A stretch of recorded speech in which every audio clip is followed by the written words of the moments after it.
یہ بھٹو صاحب کے سلسلے کی 11ویں ویڈیو ہے۔ میرے خیال میں جون 1978 کا آخری ہفتہ تھا کہ بیگم بھٹو ملاقات کے لیے تشریف لائیں۔ جیل سپرنٹینڈنٹ نے ان کے بیگ کو پولیس کار سے ہی لے لیا اور کار کے بونٹ پر رکھ کر بیگ کو کھول کر دیکھنا چاہا۔ بیگم صاحبہ نے غصے میں انہیں برا بھلا کہتے ہوئے بیگ فوراً ان سے لے لیا۔ یار محمد صاحب نے بڑے نرم اور خوش اخلاقی کے لہجے میں ان سے کہا، بیگم صاحبہ، حکومت نے مجھے حکم دیا ہے کہ آپ کی ملاقات سے پہلے اور بعد آپ کے سامان کی تلاشی لی جائے۔ بیگم صاحبہ نے کافی اونچی آواز میں ان سے کہا، تم کون ہوتے ہو میرے بیگ کی تلاشی لینے والے؟ جیل سپرنٹینڈنٹ نے پھر ان سے مؤدبانہ انداز میں کہا، تلاشی کا حکم ہے، اس کے بغیر آپ اندر نہیں جا سکیں گی۔ مگر بیگم صاحبہ نے تلاشی دینے سے صاف انکار کر دیا۔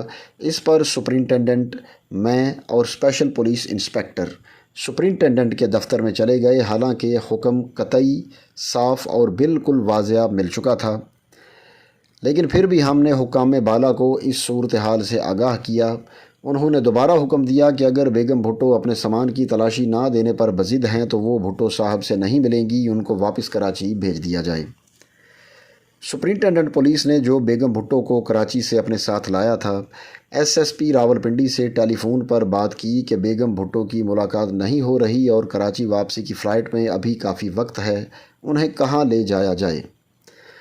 ان کو بتایا گیا کہ وہ نصرت بھٹو کو راول جھیل کے ریسٹ ہاؤس لے جائیں اور PIA کی فلائٹ ملنے تک ان کا وہاں وقت گزاریں۔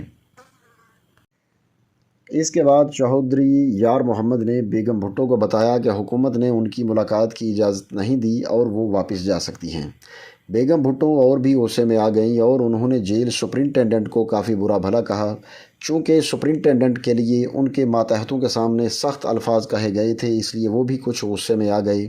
ان سے کہا کہ وہ جیل سے واپس چلی جائیں۔ اس پر بیگم بھٹو اور طیش میں آ گئیں اور انہوں نے ان سے کہا کہ تمہیں اس کا بدلہ ضرور ملے گا، اور اسی اثناء میں ان کی گاڑی ڈیوٹی سے باہر لے جائی جا رہی تھی کہ بیگم بھٹو نے کہا، بلڈی کتا، ڈیم، سوائن، ایڈیٹ وغیرہ وغیرہ۔ ادھر بھٹو صاحب اپنے سیل میں انتظار کرتے رہے اور ایک دو دفعہ انہوں نے پوچھا کہ ان کی بیگم صاحبہ کیوں نہیں آئیں، مگر انہیں کچھ نہ بتایا گیا۔ انہیں بعد میں معلوم ہوا، جس پر انہوں نے جیل سپرنٹینڈنٹ کو اندر سیل میں بلایا اور ان پر بہت برہم ہوئے۔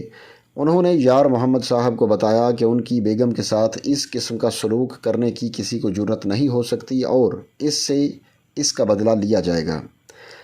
انہوں نے اسے کہا کہ ہزاروں جاں فروش ایسے ہیں جو کسی بھی بھٹو کے ایک اشارے پر مر مٹنے کے لیے تیار ہیں۔ یار محمد کافی دن خاموش اور متفکر رہے۔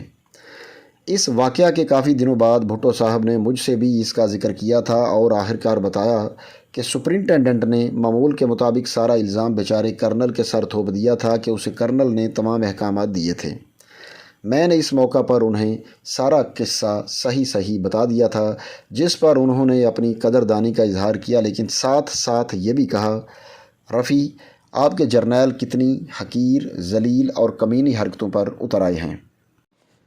بھٹو صاحب کے ساتھ میری پہلی ملاقات۔ بھٹو صاحب کے راولپنڈی منتقل ہوتے ہی مجھے ان سے ملنے کا اشتیاق پیدا ہوا، لیکن چند وجوہات کی بنا پر ان سے باقاعدہ ملاقات کو چند ہفتے لگے۔ ویسے تو میں سیکیورٹی وارڈ پہلے دن یعنی 18 مئی 1978 کو بھی گیا تھا، لیکن ان سے ملنے کی ہمت نہ ہوئی، پر جیسا کہ پہلے بیان کر چکا ہوں، 19 مئی کو وارڈ کے اندر گیا، ان کو بیٹھے ہوئے دیکھا، مگر ان سے ملنے کی جرأت نہ پالی اور خاموشی سے باہر آ گیا۔ اپنے فرائض کے سلسلے میں مئی کے دوسرے ہفتے سے ہی پنڈی جیل میں جانا میرا روزمرہ کا معمول بن گیا تھا، بلکہ کبھی کبھار 2-3 مرتبہ بھی جانا پڑتا تھا۔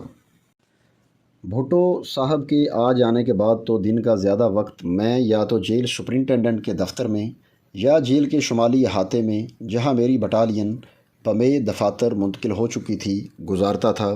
سیکیورٹی وارڈ میں چکر لگانا اور ڈیوٹی افسر اور دوسرے گارڈوں کو دیکھنا بھی میرے معمول کا حصہ بن چکا تھا۔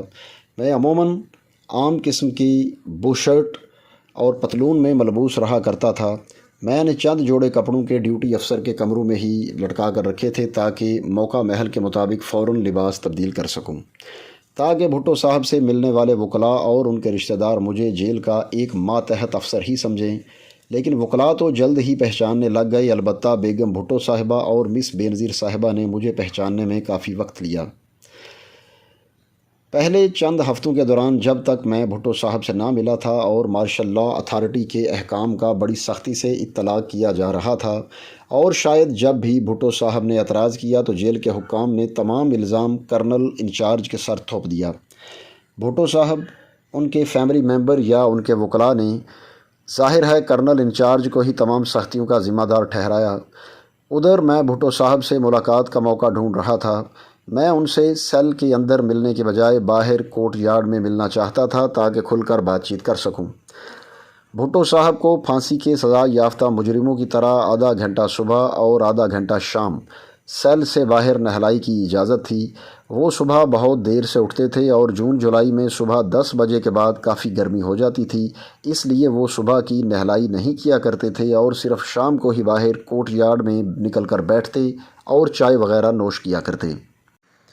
ایک شام، شاید جون کا پہلا یا دوسرا ہفتہ تھا، جب میں نے یقین کر لیا کہ بھٹو صاحب باہر اکیلے بیٹھے ہیں، تو میں نے جا کر ان سے ملنے کا ارادہ کیا۔ میں اس دن وردی پہن کر اور قمیض پر اپنے نام کی پلیٹ لگا کر آیا تھا۔ میں نے ڈپٹی سپرنٹینڈنٹ کو، جو اس وقت ڈیوٹی پر تھا، بلایا اور کہا کہ میں سیکیورٹی وارڈ چیک کرنا چاہوں گا۔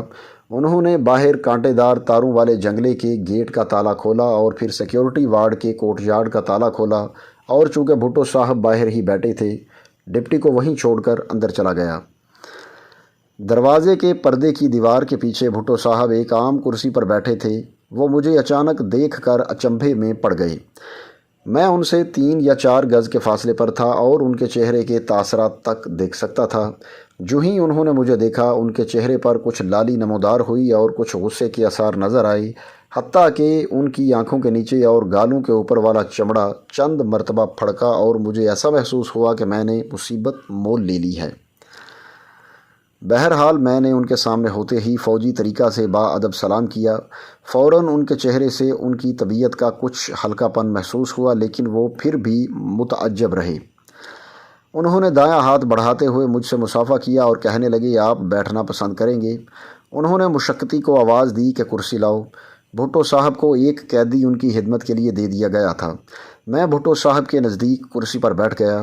چند لمحے چپکے سے گزرے، پھر انہوں نے خاموشی توڑتے ہوئے فرمایا، کرنل رفیع، میرا نام میری وردی پر چسپاں تھا، آپ نے یہاں آنے کی تکلیف کیسے گوارا کی؟ میں نے جواب میں کہا، جناب، بہت پہلے آنا چاہتا تھا لیکن کسی نہ کسی وجہ سے ایسا نہ کر سکا، اب میں صرف آپ کو سلام کرنے آیا ہوں۔ انہوں نے جواب میں کہا، آپ جس وقت چاہیں بڑے شوق سے آئیں۔ اس پر میں نے ان کا دلی شکریہ ادا کیا۔ اس پہلی ملاقات میں ہم دونوں کچھ لیے دیے ریزرو اسٹیٹ سے رہے۔ انہوں نے مجھ سے پوچھا کہ میں چائے یا کافی پسند کروں گا۔ میں نے انہیں جواب میں کہا، جناب، میری کوئی خاص ترجیح نہیں، آپ جو پسند کریں میں بھی وہی پی لوں گا۔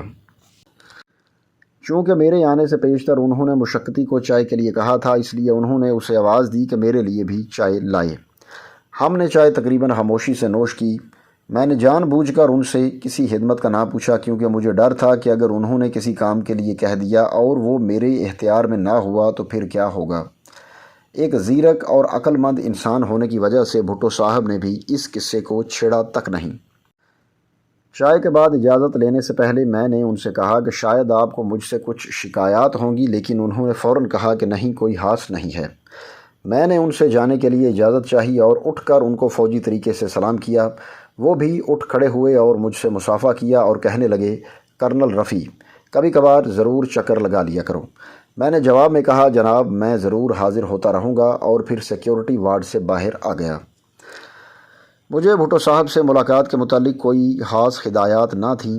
شروع میں جب بھی SMLA نے مجھ سے ان کے متعلق پوچھا تو میں نے انہیں بتایا کہ میں سیکیورٹی وارڈ جا کر ان سے کبھی نہیں ملا اور صرف جیل حکام کے سب اچھا کی رپورٹ آنے پر آپ کو اسی قسم کی رپورٹ دے دیتا ہوں۔ ایک دن ان کے اس طرح کے سوال پر میں نے ان سے کہہ دیا، جناب، صاف بات تو یہ ہے کہ مجھے یہ یقین نہیں ہے کہ آیا بھٹو صاحب بنفس نفیس جیل میں حاضر ہیں یا نہیں۔ جیل حکام کی سب اچھا رپورٹ پر میں بھی آپ کو ہر روز آل اوکے رپورٹ دیتا ہوں۔ اس دن مجھے SMLA نے کہا، تمہیں کبھی کبھار اندر جا کر انہیں ضرور دیکھ لینا چاہیے۔ اس دن کے بعد چونکہ مجھے ایک دستخط شدہ چیک مل گیا تھا، میں نے سیکیورٹی وارڈ جا کر بھٹو صاحب سے ملنا شروع کر دیا اور اجازت نامے کو خوب استعمال کیا۔ میرے بھٹو صاحب سے ملنے پر جیل حکام یہی سمجھتے رہے کہ مجھے مارشل لاء حکام کی طرف سے ان سے ملنے یا کوئی خاص بات چیت کا حکم ہوگا۔ یہ اس سلسلے کی 11ویں ویڈیو تھی۔ ویڈیو اچھی لگے تو لائک کریں، چینل پر نئے ہیں تو سبسکرائب کریں اور بیل یعنی گھنٹی کے بٹن کو دبا کر نوٹیفیکیشنز آن کر لیں تاکہ ہماری تمام ویڈیوز کے نوٹیفیکیشنز آپ کو سب سے پہلے ملیں۔ اب آپ سے ملاقات ہوگی اپنی اگلی ویڈیو میں، تب تک کے لیے اللہ حافظ۔